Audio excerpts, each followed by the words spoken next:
The Permian period brought about a new wave of incredible creatures.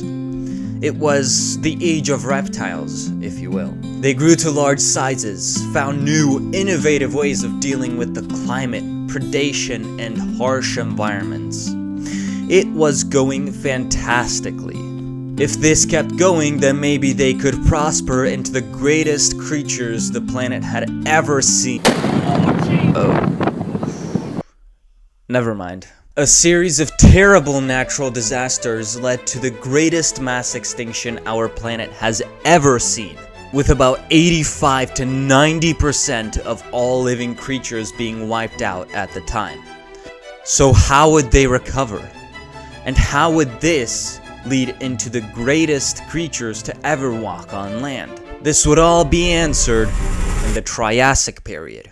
Because of this mass extinction, many niches were ripe for the taking, and many tried to jump at it and get it for themselves. Eventually, life started to recover, and it started to thrive, eventually leading to some animals that would give us a glimpse into what would dominate the next 150 million years following the Triassic. The Triassic lasted from 257 million years ago to 201 million years ago. During the beginning of this period, right after the mass extinction, a very specific group of herbivores started to take over this new, untamed world. This was the Lystrosaurus. Some ancestors of the Lystrosaurus were among the lucky few that survived the mass extinction, and they took advantage of the few competition and even fewer predators. And because of this, they thrived like no other animal before or since, making up about 95% of all vertebrates living at the time. Not even humans today are this successful. Some scientists have discovered potential evidence of Lystrosaurus living in what is Antarctica today, that they could enter into an early form of hibernation. If this is true, then this would make it the earliest form of this behavior. Now, of course, this massive spike in herbivores led to some predators thriving as well. One of these predators were the cynodonts, which pretty closely resembled mammals. Well, I'm sure there's no correlation between those. During this first part of the Triassic, most terrestrial environments were made up of harsh deserts with few vegetation. And while life started to recover very slowly, nothing really thrived all that much aside from the Lystrosaurus and a few predators. However, this would all change in the second third of the Triassic. In this time period, Earth really started to recover, especially the oceans, which had been pretty much barren up to this point. Of course, some amphibian species and some marine species survived, but the oceans were hit even harder in the Permian extinction than the land, since over 90% of all marine life went extinct. But now, new species started to appear. One of these species was the Nothosaurus, which resembled something like a plesiosaur, but it wasn't really the same.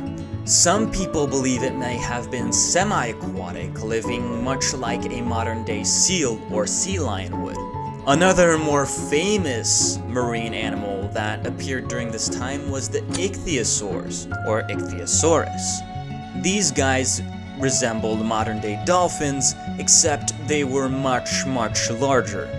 In fact, a subspecies of ichthyosaurs may have been the largest predator to ever exist. But that's just what I hear from, I don't know where. Now, moving back onto dry land, it wasn't so dry anymore, since there wasn't just deserts. There was some new plant growth happening, making it much easier for other species to thrive. One of these groups of animals were the archosaurs, which were the ancestors of crocodiles, dinosaurs, and birds. So, they weren't all that important. These would later diversify into pseudosuchians, which are direct ancestors of crocodilians, and dinosaur morphs, which are the direct ancestors of... That's right, you guessed it, dinosaurs. Also, some strange long-necked reptiles started to make an appearance, but I'm sure this won't be taken any further by the dinosaurs in the future or anything. And now, the moment you've all been waiting for. In the last third of the Triassic, the first true dinosaurs started to appear. Herrerasaurus was one of the first theropod dinosaurs and one of the first carnosaurs, laying the blueprint for many of the greatest predators to ever live.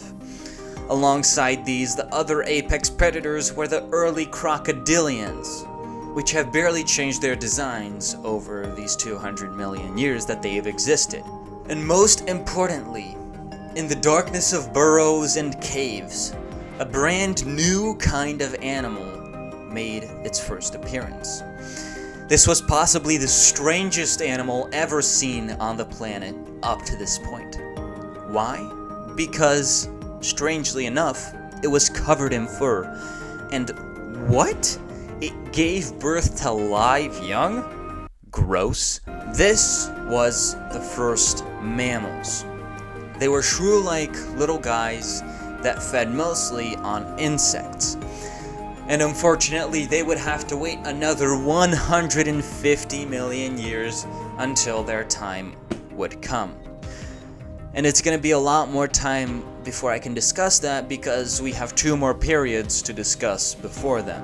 In the meantime, in the Triassic, tragedy would strike once more.